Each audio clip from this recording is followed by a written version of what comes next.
Hello, everybody. I'm very pleased to be with you this morning. I'm in Canada. I'm trapped in the snow uh, because the rule of the government is to stay home. So I didn't have the time to go to a store to buy a tie. So you have to take me dressed like that. But you have to understand I'm happy to be walking every day in the snow and enjoying life. And it's a great occasion to be with you, despite of the fact that we live at the war. It's a war against COVID-19. And it is a problem that affects every one of us. And we have to be united, and I think we are, to help each other to find a final solution this problem. I think we're making progress, but if we do not succeed in overcoming this problem, the economy will not come back. We're in a kind of a recession at this time.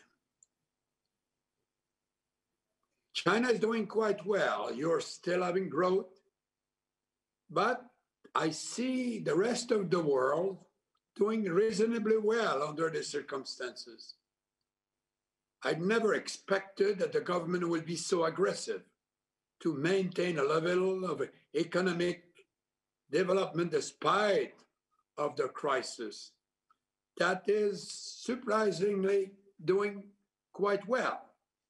But if we don't overcome the war against COVID-19, we'll go from what it is in the West, a recession, we'll go into a depression.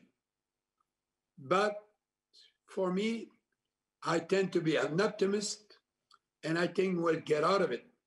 And a very big element in how to get out of it is to make sure that we have very good relation between China and United States, the way forward that we're discussing today.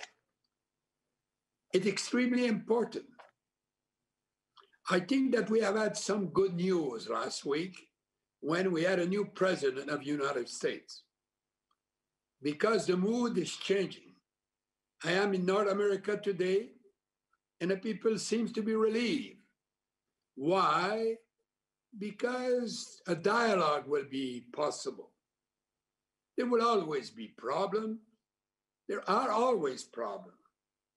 When I became a member of parliament in 1963, 58 years ago, we had problems. But at that time, China did not really be a big part of the debate on the global discussion. Today, it is the second biggest economy in the world. We're all depending on China, and China is depending on the rest of the world.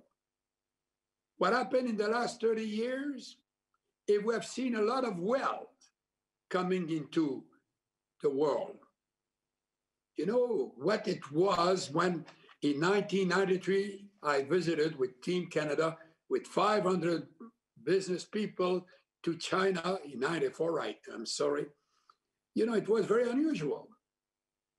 And today, we turn around and China is always there. United States is always there. Of course, for a Canadian, United States is extremely important because they represent 80% of our trade. But we do a lot of trade with China.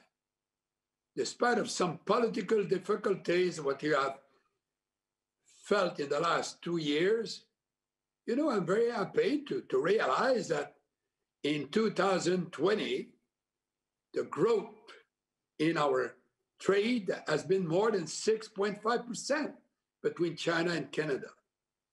So I'm looking forward with some optimism. I tend to be an optimist, and I think it will be good in the future if we have trust and dialogue. And it's why the way forward, it's part of this dialogue. How can we talk to each other? If we don't talk to each other, we'll not solve the problems. There will always be difficulties. I survived in 40 years in public life. I never got up in the morning opening the newspaper and they said, Canada is doing well today. A good news is not a news. A bad news is always a news. But if we have a dialogue between us, forget about the headlines.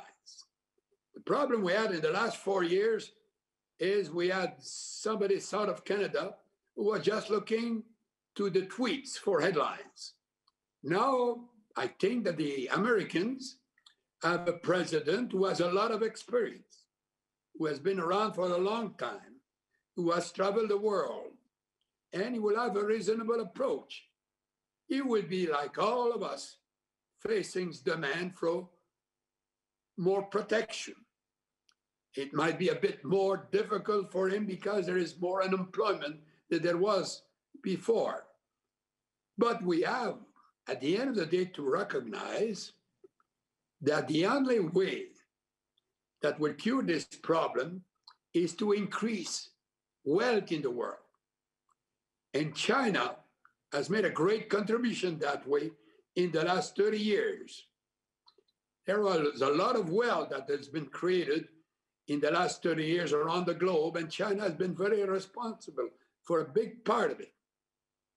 Of course, one of the problems is the redistribution of this wealth, at least in our part of the world, has not been as it should have been.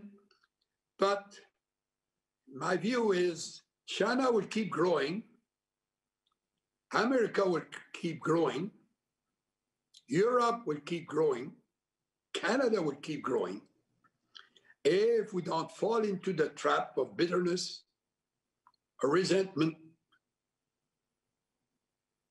We have to be looking forward, as it is the theme of this conference.